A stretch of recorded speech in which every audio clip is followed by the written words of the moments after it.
Hello everyone, एक बार फिर से आप सभी का एक नई वीडियो में स्वागत है। आज मैं इस वीडियो में फिर से कुछ यूजफुल वर्ड मीनिंग्स को इंग्लिश सेंटेंसेस में यूज करना सिखाऊंगा।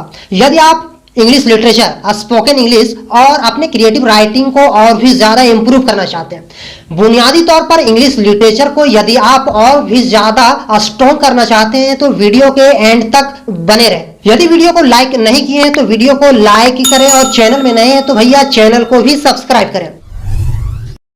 तो आइए शुरू करते हैं।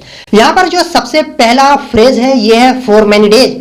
फॉर मैनी डेज का हिंदी मीनिंग होता है बहुत दिनों तक। आपने इस तरह की सेंटेंसेस सुना होगा कि रमेश बड़ी कामयाबी हासिल करने के लिए बहुत दिनों तक मेहनत करता रहा, या तो हरियाणा पुलिस काफी मशक्कत किया या बहुत दिनों तक मशक्कत किया लेकिन फिर भी नहीं पकड़ सकी।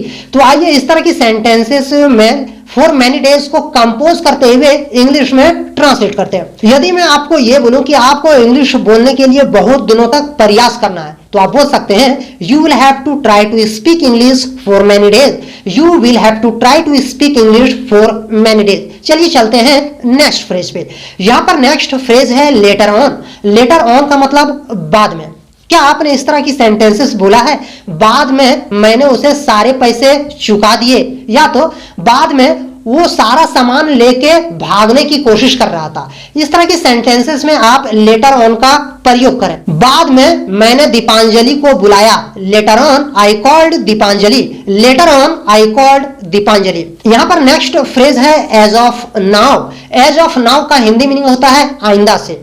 आइंदा से तुम्हें वहां पे जाने की जरूरत नहीं है। या तो आपने इस तरह की भी सेंटेंसेस सुना होगा कि भैया कान पकड़ो, जल्दी कान पकड़ो, आइंदा से चोरी नहीं करेगा। इस तरह की सेंटेंसेस में एज ऑफ नाउ का इस्तेमाल कर सकते हैं। आइंदा से मैं दिल्ली विश्वविद्यालय नहीं जाऊंगा तो आप बोल सकते हैं as of now I shall not go Delhi university. As of now I shall not go Delhi university. यहां पर नेक्स्ट फ्रेज है हैंस फोर्थ। हैंस फोर्थ का मतलब अब से। क्या आपने इस तरह की सेंटेंसेस सुना है कि अब से मैं रिलायंस की कंपनी में काम करने जा रहा हूं, या तो आपने इस तरह की भी सेंटेंसेस सुना होगा कि शुक्ला जी अब से कोचिंग नहीं आने वाले हैं। इस तरह की सेंटेंसेस में आप हैंस फोर्थ का यूज करके बड़े ही भले ही बातें हिंदी सेंटेंस को अंग्रेजी में ट्रांसलेट कर सकते हैं। अब से सुपरवाइजर लोग सीधे प्रबंधक को रिपोर्ट करेंगे तो आप बोल सकते हैं henceforth supervisors will report directly to the manager। henceforth supervisors will report directly to the manager। Next phrase है likewise। likewise का मतलब होता है उसी प्रकार या तो उसी तरह। आपने इस तरह की सेंटेंसेस सुना होगा कि रमेश ने इस क्वेश्चन को जिस तरह सॉल्व किया उसी तरह या तो उसी प्रकार तुम्हें भी सॉल्व करना है, तब मैं तुम्हें 5 में 5 नंबर दूंगा। या तो आपने इस तरह की सेंटेंसेस सुना होगा कि आपको यदि कामयाब होना है तो आपको उसी तरह काम करना चाहिए।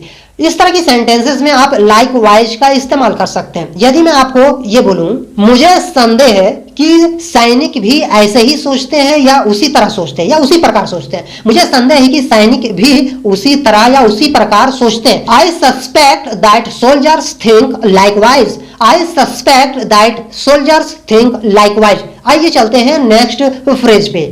Today onwards. टुडे ऑनवर्ड्स का मतलब आज से। यदि मैं आपको ये बोलूं कि आज से मैं 4 रात जगने वाला हूं, इस तरह की सेंटेंसेस में आप टुडे ऑनवर्ड्स का इस्तेमाल कर सकते हैं। आज से मैं एकेडमिक काउंसलिंग शुरू करने जा रहा हूं। From today onwards I am going to start academic counselling. From today onwards I am going to start academic counselling. यहां पर नेक्स्ट वर्ड है for no reason. For no reason का मतलब बिना मतलब का या तो बिना कोई कारण का। आपने इस तरह की सेंटेंसेस सुना होगा कि वह लड़का उस लड़की को बिना मतलब का पीट रहा था या तो बिना रीजन का, बिना कारण का पीट रहा था। मैंने तुम्हें बिना रीजन का नहीं मारा है या बिना मतलब का नहीं मारा है। तो आइए इस तरह की सेंटेंसेस में फॉर नो रीजन का इस्तेमाल करके इन हिंदी सेंटेंसेस को अंग्रेजी में ट्रांसलेट करते हैं। यदि मैं आपको ये बोलूं दीपांजलि बिना मतलब का जेएनयू छोड़ दी तो आप बोल सकते हैं Deepanjali left JNU for no reason. Deepanjali left JNU for no reason.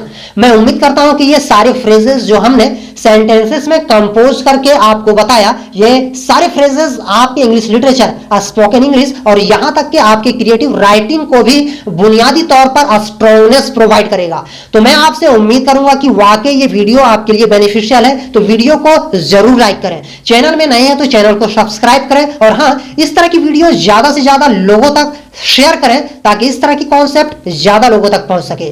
Thank you.